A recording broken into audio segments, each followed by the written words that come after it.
오늘의 말씀은 사도행전 27장 43절에서 44절 말씀입니다. 백부장이 바울을 구원하려 하여 그들의 뜻을 막고 헤엄칠 줄 아는 사람들을 명하여 물에 뛰어내려 먼저 육지에 나가게 하고 그 남은 사람들은 널 조각 혹은 배 물건에 의지하여 나가게 하니 마침내 사람들이 다 상륙하여 구조되니라. 아멘. 제가 인터넷에서 우연히 읽은 아주 감동적인 글 하나를 소개하면서 오늘 설교를 시작할까 합니다. 어떤 회사가 있었는데 이 회사가 얼마나 규모가 큰지 아주 여러 사람을 고용해서 매일 아침마다 담당 구역을 정해서 청소를 하게 했답니다. 근데 그 중에 아주 유별난 분이 한 분이 있었는데 바로 11층을 담당하는 아주머니였습니다.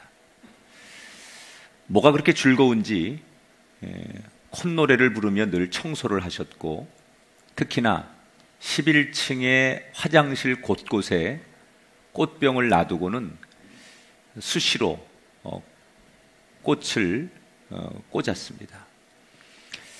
아마도 행사를 한 뒤에 버려지는 꽃 중에 아주 싱싱한 것들을 골라서 늘 그렇게 가져오는 분이었습니다.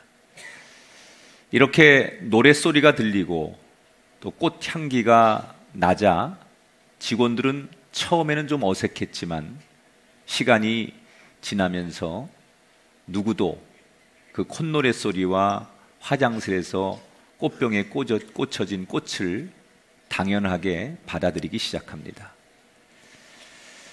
그런데 어느 날 아침부터 노랫소리가 들리지 않는 겁니다. 그리고 화장실에 갔는데 꽃병도 사라졌습니다. 사람들이 궁금해서 물었지요. 알고 봤더니 회사가 구조조정으로 인해서 11층을 담당하던 아주머니가 그만둔 것이었습니다.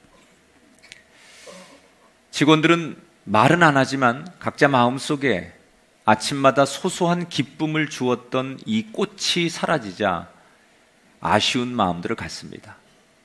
그리고 얼마 뒤 그 회사 사장이 11층 직원들과 함께 회식을 하게 되었습니다.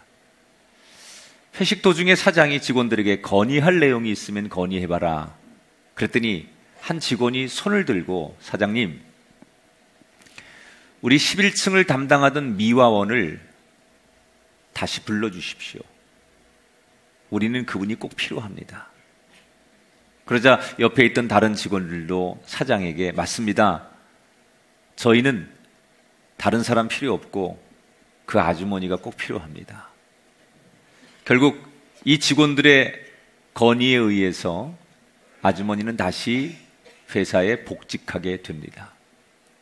이 모든 사연을 다 들은 이 아주머니는 감동의 눈물을 흘리며 예전보다 더 즐거운 콧노래와 화장실에 꽃병을 꽂는 일을 지금도 하고 있다는 거예요.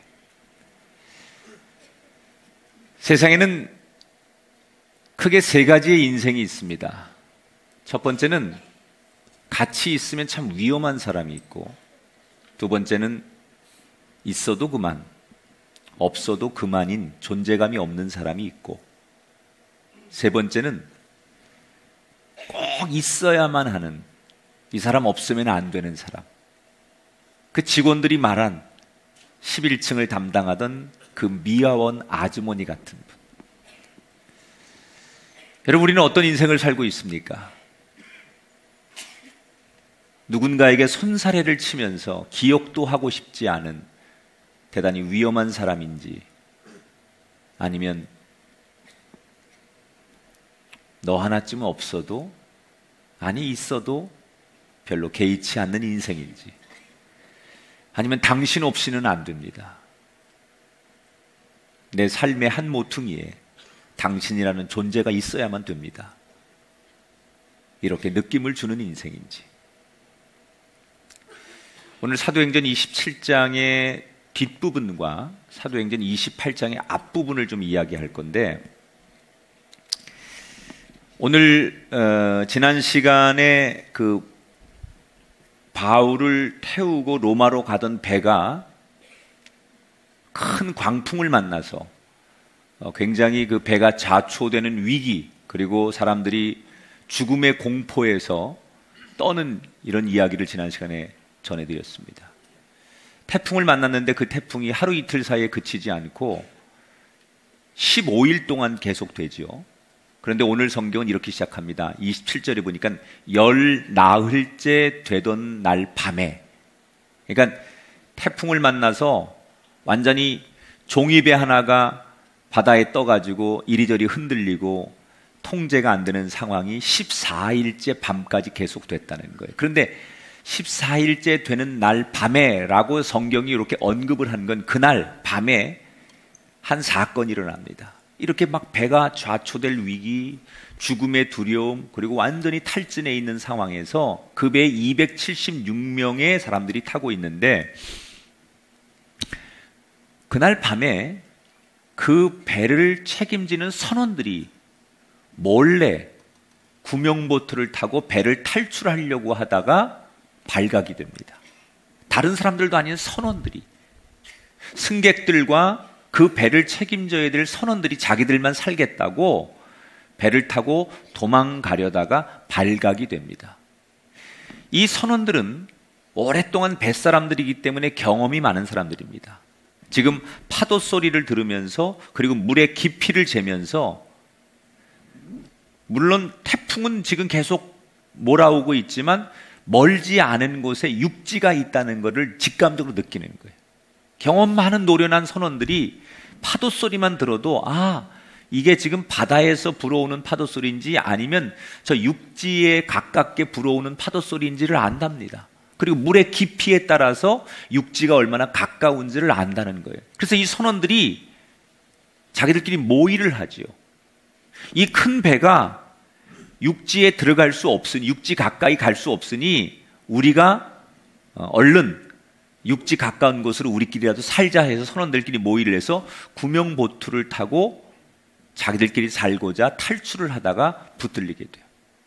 그 배의 책임자였던 로마 백부장 율리오가 군법대로 사형을 시키겠다고 이 선원들을 처형하려고 할 때 바울이, 그들이 두려워서 살고자 배를 버리고 우리를 버리고 가는 것은 잘못된 거지만 그들을 죽이면 안 된다. 함께 고생하고 그들이 두려움 속에 순간적으로 잘못된 선택을 했지만 너그럽게 그들을 품어달라고 바울이 요청해서 그들을 죽이지 않게 돼요.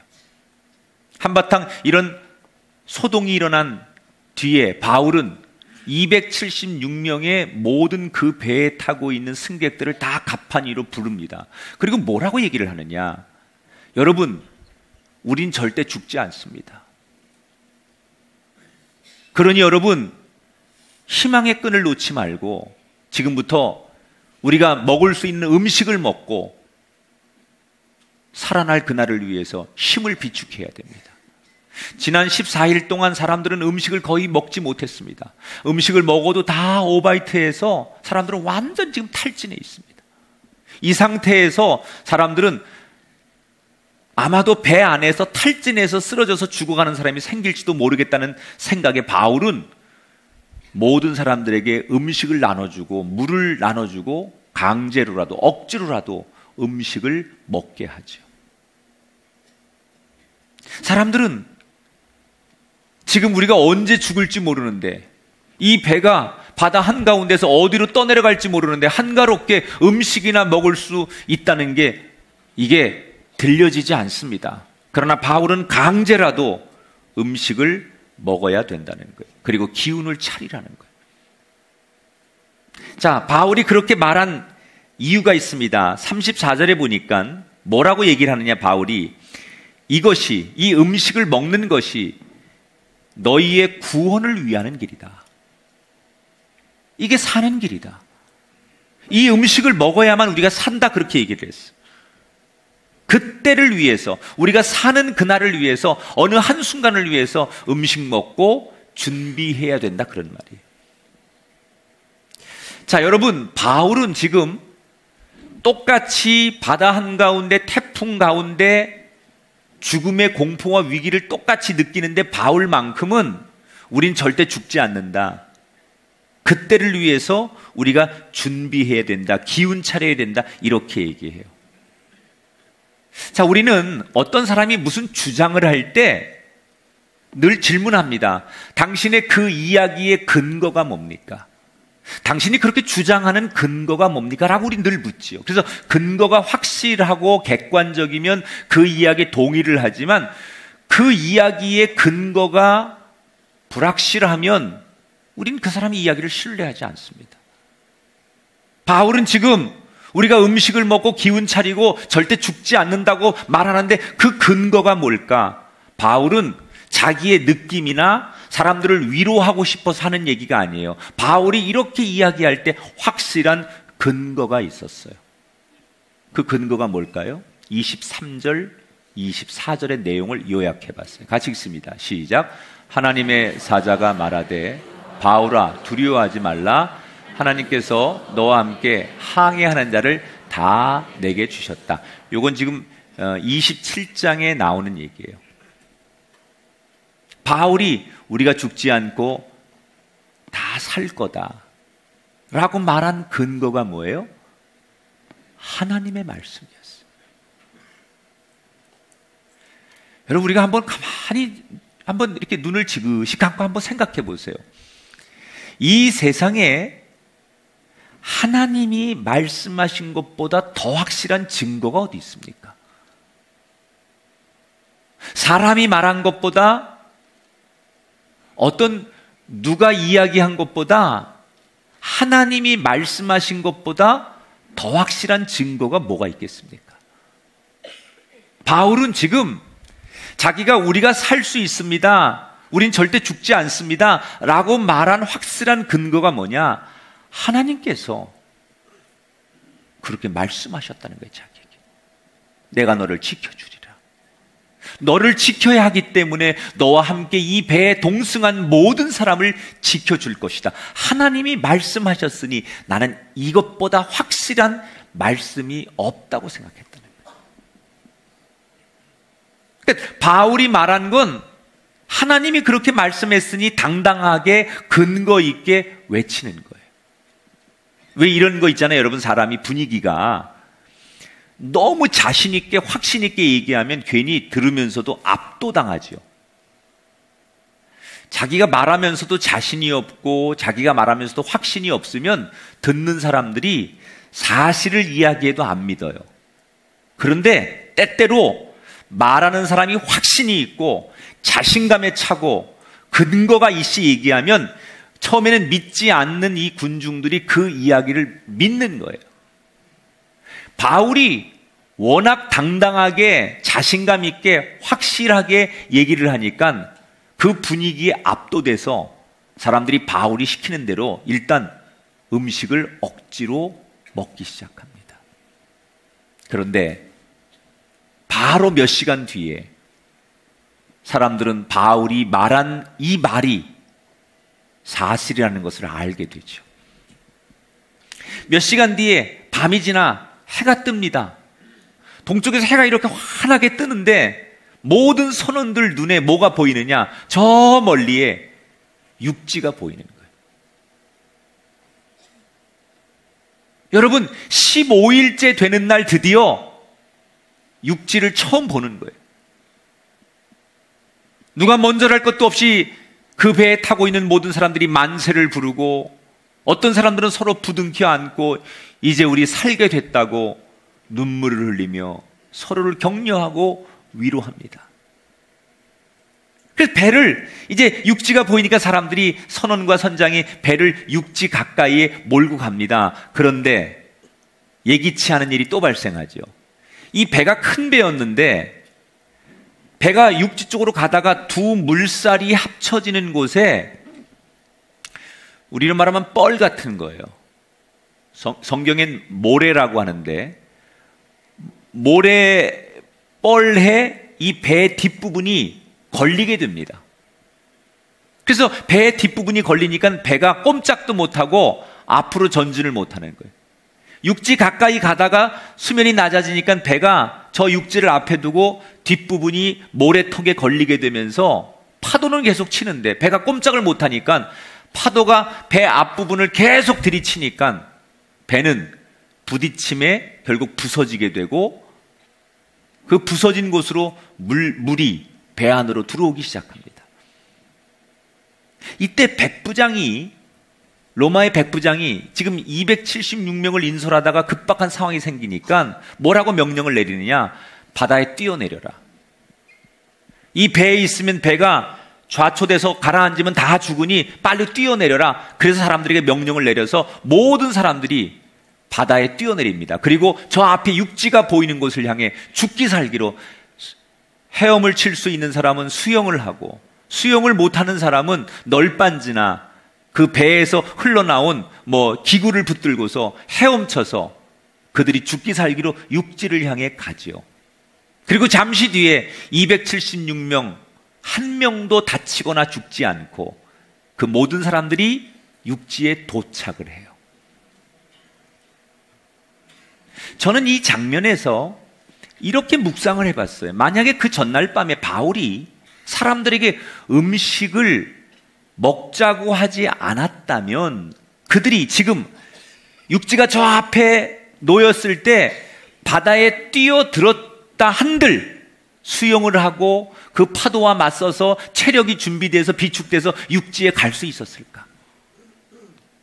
아마 그 전날 그렇게 음식을 먹지 않았다면, 그래서 정말 체력이 안 됐다면 육지에 가기 전에 모든 사람들이 다 바다에서 지쳐서 죽었을 것이라. 그런데 근거를 가지고 확신에 찬 한 사람 덕분에 276명이 모두 다 살았다는 거예요. 여러분, 우리 인생은 한 번뿐입니다. 어떻게 살아야 됩니까? 바울 같은 인생. 지금 우리 사회가 불안하고 경제가 불안하고 많은 사람들이 이 세상에 지금 풍랑에 흔들리고 있습니다. 이때 여러분 가정과 사업체와 우리의 젊은이들이 살아나려면, 사는 인생이 되려면 누군가는 근거 있는 확신이 있어야 돼요. 그냥 우리가 되뇌인다고 하죠. 잘 될 거야. 그냥 잘 되겠지. 이렇게 좋은 말만 하는 위로가 아닌 근거에 의해서 이래서 잘 될 거야. 그리스도인에게 잘 될 거야 라고 하는 것 속의 근거는 뭐냐? 하나님께서 주신 말씀 위에, 하나님께서 주신 약속 위에 말할 수 있는 사람. 그게 바울과 같은 인생이에요. 여러분, 바울 때문에 276명이 사는 거예요. 여러분이 그 사람 되기를 축복합니다. 없으면 안 되는 사람, 거기 선장도 있어야 되고 백부장도 있어야 되고 많은 사람이 필요하지만 바울 한 사람이 그곳에 있어야만 사는 사람, 여러분이 바로 그 사람 되기를 주의 이름으로 축원합니다.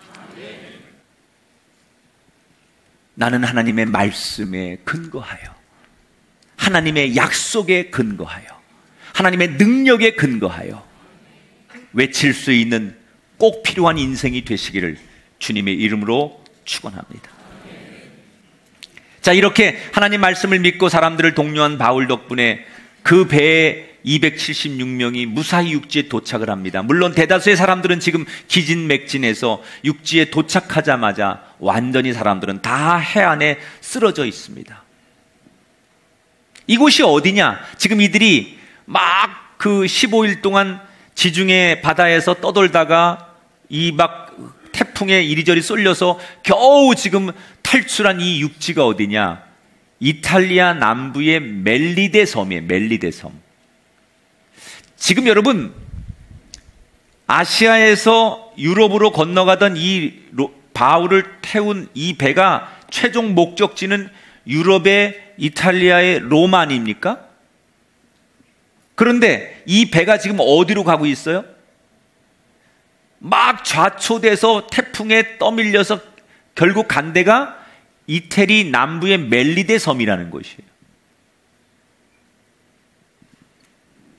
저는 이 이야기 속에 우리에게 주신 하나님의 메시지가 이런 거라고 생각해요. 우리 인생이 내일이 어떻게 될지 지금 막 경제적인 폭풍을 만나고 질병의 폭풍을 만나고 막 이런 송사의 폭풍을 만나서 막 우리가 막 가정과 인생이 흔들리고 쓰러지고 어찌 될 바를 몰라요. 그런데 지나고 보니 하나님이 우리가 가야 할 방향으로 우리를 인도하시더라고요. 만약에 이 태풍을 만난 이 배가 유럽 쪽이 아닌, 이태리 쪽이 아닌 이게 아프리카로 흘러갔으면 어떻게 해요? 이 배가 다시 아시아로 역류해 갔으면 어떻게 해요? 그래도 할 말 없는 거 아니에요? 그래도 모르는 거 아니에요? 그런데 나도 몰라요. 지금 내 배가 내 인생이 어디로 가는지 태풍에 의지해서 겨우 그냥 살기만 하면 좋겠다고 해서 널브러져서 겨우 도착해서 봤더니 그래도 하나님께서 가야 할 곳으로 인도하셨더라는 거예요. 우리가 태풍 한가운데 바다 한가운데 있어도 저와 여러분의 인생은 결국 하나님의 장중 안에 있다는 거예요. 파도가, 태풍이, 바다가 우리를 삼키려고 해도 우리의 길을 가로막을지라도 하나님의 장중 안에 있는 사람은 결국 가야 할 길을 가고 있어야 할 곳에 있게 만드시는 하나님의 은혜. 믿음은 그런 거예요. 하나님의 은혜는 그런 거예요. 우리가 신앙생활해도 예수 믿어도 태풍 만납니다. 암도 만나고 여러분 부도도 만나고 퇴직도 만나고 다 똑같이 만나요. 그러나 하나님 손에 있는 사람은 그 태풍 한가운데서도 가야 할 곳으로 인도하신 하나님의 은혜. 가끔 우리가 낯선 시골이나 또 내지는 외딴 섬 이런 데 가보면 그 원주민들이 외부인들에 대한 경계의 눈초리라는 게 있습니다. 지금 276명이 극적으로 지금 멜리데 섬에 내려가지고 목숨을 건졌습니다. 그런데 이 멜리데 섬에는 그 섬에 원래 살고 있는 원주민들이 있었어요. 보통 같으면 상식적이라면 이 원주민들은 낯선 사람들을 경계해서, 그것도 한두 명이 아닌 276명의 사람들이 떼거지로 들어오니까 이게 자기들을 보호하기 위해서 이 사람들을 죽이거나 또는 이 사람들을 몰아내거나 이 사람들에 대해서 어떻든 간에 굉장히 경계를 하는 게 당연한 거죠. 그런데 이 멜리데 섬 사람들이 어떤 생각이었는지 몰라도 성경에 보니까 그렇게 지금 완전히 탈진해가지고 해안가에 널브러져 있는 이 276명을 극진히 다 보살펴줘요. 성경이 보면 다 이들을 하나하나 불러가지고 우선 불을 피워가지고 몸을 따뜻하게 하고 그들에게 음식을 주어가지고 이들이 기운을 차리도록 이들을 도와줘요. 처음 본 사람이고 자기들에게 어떤 해를 끼칠지도 모르고 본능적으로 경계해야 됨에도 불구하고 이 멜리데 섬 사람들이 이들을 환대해줘요. 여러분, 저는 이 장면을 이렇게 얘기하고 싶어요. 뜻하지 않은 만남 아닙니까 이건? 계획되지 않은 만남이에요. 그런데 뜻하지 않은 만남 가운데도 도움과 사랑을 받게 하시는 하나님의 은총, 이 은총이 여러분에게도 있게 되기를 축복합니다. 사람에게 최고의 복은 이런 복 아니에요? 뜻하지 않은 은총. 우연히 만났는데, 아니 내가 상대에게 잘해준 것도 없는데, 상식적이라면 내가 상대에게 버림받아야 되고 내가 이 상황에서 내 처지와 내 상황이 사람들에게 내가 어떤 말을 들어도 당연한 건데 뜻하지 않게 하나님이 그 나를 환대하게 하고 생각지도 않은 사람을 통해서 사랑과 도움을 받게 하는 이 축복, 이것을 하나님의 은총이라고 하는 거예요. 내가 노력해서 사람에게 도움을 받는 게 아니라 생각지도 못했는데, 내가 계획하지도 않았는데 뜻하지도 않은 사람으로부터의 은총과 축복을 받게 하는 것, 이것이 하나님의 은총. 이 은총이 우리 꿈의 교회 성도들에게 가득하게 임하기를 주의 이름으로 축원합니다. 그래서 이 멜리데 섬에서 이들이 기운을 차립니다.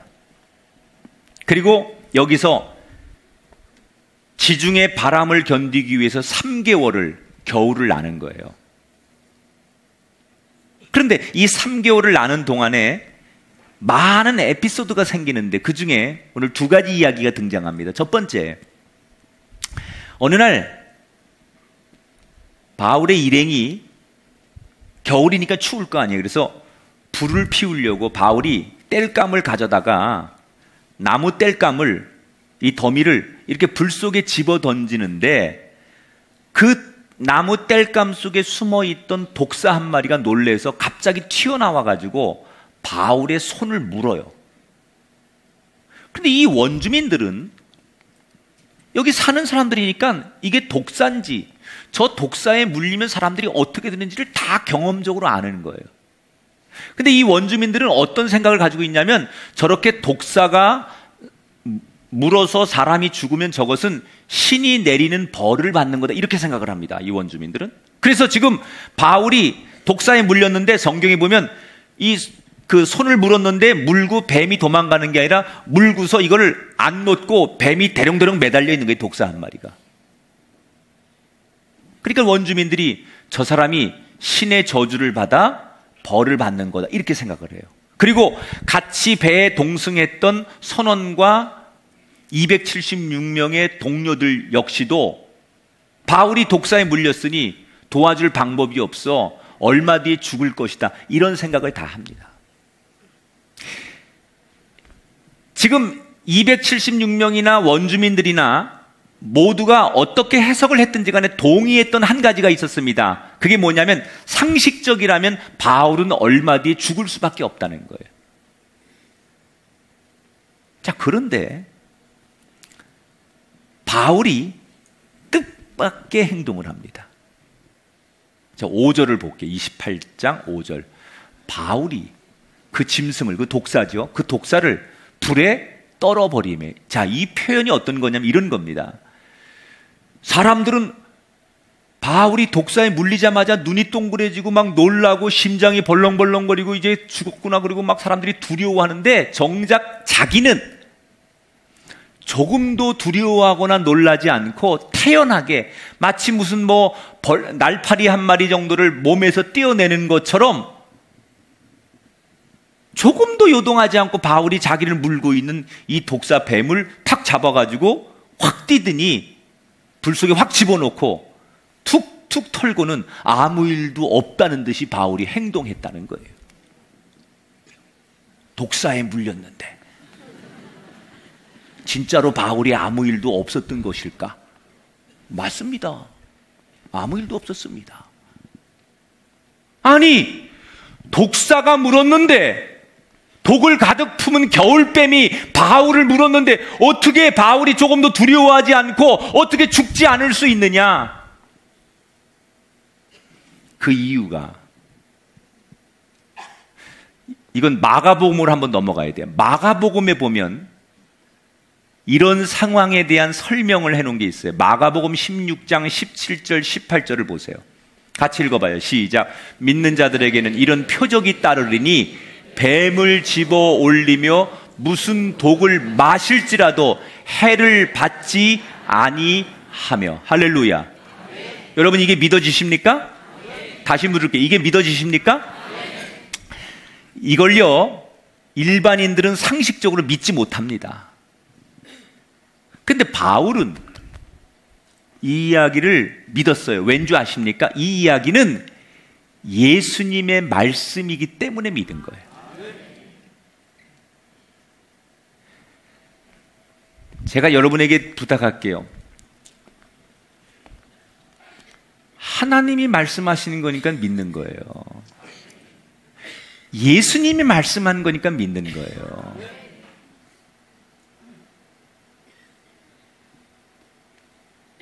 이게 무슨 로마의 황제가 얘기해서 믿거나 무슨 다른 철학가들이나 학문을 하는 사람들이 얘기해서 믿는 게 아니에요. 바울이 이 말을 뱀이 물어도 해를 당치 않을 것, 하나님이 지키는 사람은 해를 당치 않는다는 말을 믿는 이유는 예수님이 말씀했기 때문에 믿는 거예요. 어떤 독사가 물어도 예수님의 능력이 있으면 그 독도 이겨낼 것이다. 그러니까 이건 어떤 거냐면 이런 거죠. 바울의 믿음 속에 어떤 게 있냐면, 내가 지금 죽더라도 예수님이 능력이 있다면 다시 부활할 것이다. 이걸 부활신앙이라고 하는 거예요. 바울은 이 신앙이 왜 바울이 이 부활신앙을 갖게 됐을까요?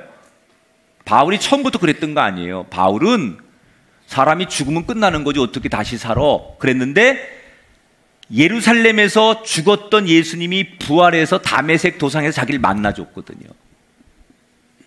그러니까 예수님이라면, 예수님의 능력은 죽음도 이기시고 다시 살아날 수 있다는 부활을 자기는 경험한 거예요. 그래서 예수님이라면 독사가 물어도, 사자들이 우글거리는 곳에 던져도 주님의 능력이 있는 곳에는 그 독사가 해하지 못할 것이고 사자가 나를 해하지 못할 것이다. 이 믿음을 바울은 가진 거예요. 그러니까 지금 독사와 바울의 믿음이 맞서는 거예요. 여러분, 독사와 바울의 믿음 둘이 대결을 하는 거예요. 누가 이겼을까요? 5절 6절에 나오잖아요. 같이 읽어봐요. 조금도 상함이 없더라. 할렐루야. 오래 기다려도 그에게 아무 이상이 없음을 보고 말하되 사람들이 뭐라고, 원주민들이 그를 신이라 하더라. 여러분, 상식적으로는 죽어야 됩니다. 그런데 예수님을 믿으니까 그 예수의 능력이 독사와의 대결에서 독을 이기게 했다는 거예요.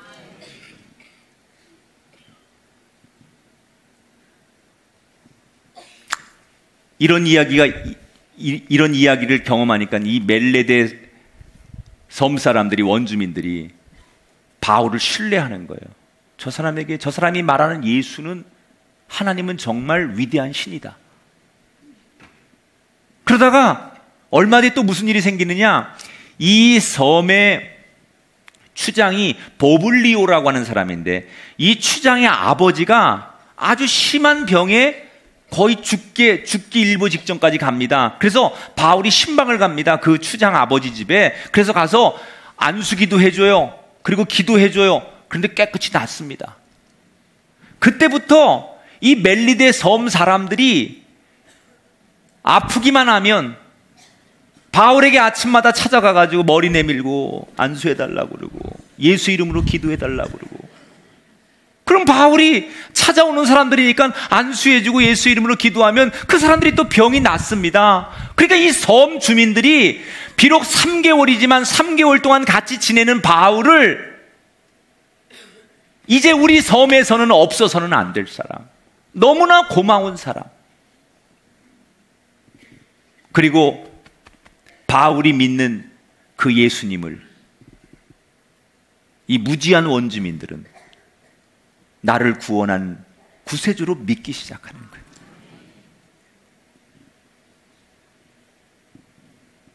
그러다가 3개월이 지나요. 이제 겨울이 지나고 다시 지중해 겨울바람, 그 혹독한 유명한 겨울바람이 지나고 2월이 되면서 지중해 바닷길이 열리죠. 그래서 다시 로마를 향해 3개월을 지난 다음에 그들이 로마로 다시 떠나는 거예요. 이 떠나는 바울 일행을 원주민들이 자기들이 가지고 있는 모든 양식과 옷과 물품을 다 지원하면서 못내 아쉬워 감사히 그들을 떠나 보내는 이야기가 오늘 성경이 끝나는 이야기예요. 중요한 얘기 하나. 바울이 독사에 물렸을 때 다 죽는다고 그랬어요. 그런데 믿음이, 예수님을 믿는 믿음이 독사의 독을 이겼어요.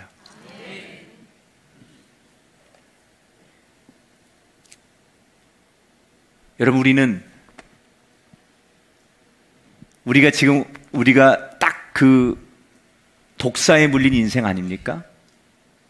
어떤 가정에게는 질병의 독사, 독, 어떤 사람에게는 마음의 상처의 독, 어떤 사람은 인간관계의 독, 어떤 사람에게는 경제적인 독. 우리는 세상 살면서 지금 수없는 독사에 물려서 우리가 죽을 수밖에 없는 독을 만난 인생들이에요. 그때 죽음도 이기게 하신 예수 그리스도를 믿으면 그 모든 독을 이기게 할 줄 믿습니다. 상식으로는 집니다. 상식으로는 죽어야 합니다. 상식으로는 무너져야 합니다. 상식으로는 실패합니다. 그런데 믿음이면 이깁니다. 우리는 지금까지 우리를 물고 있는 세상의 수없는 독들과 맞설 때 상식이나 세상의 논리나 세상의 방법으로 맞서기 때문에 죽는 거예요. 우리가 지는 거예요. 그러나 그 상식이 아니라 하나님 말씀에 근거하고 예수의 능력을 의지할 때 그 독을 이기는 사람이 되는 거예요. 여러분에게 예수의 능력이 나타나기를 축복합니다.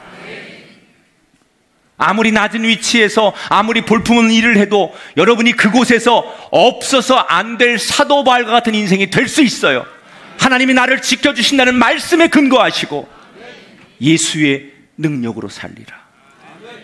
그런 믿음을 가질 때 여러분이 있는 곳에서 저 사람 없으면 안 돼. 우리 회사에서, 이 동네에서, 이 공동체에서 저 사람 없으면 안 돼. 이런 은혜가 여러분에게 있게 되기를 축복합니다. 꼭 필요한 인생. 바울처럼 존재감이 있는 인생. 그 아름다운 인생의 복이 저와 여러분에게 넘쳐나게 되시기를 주님의 이름으로 축복합니다.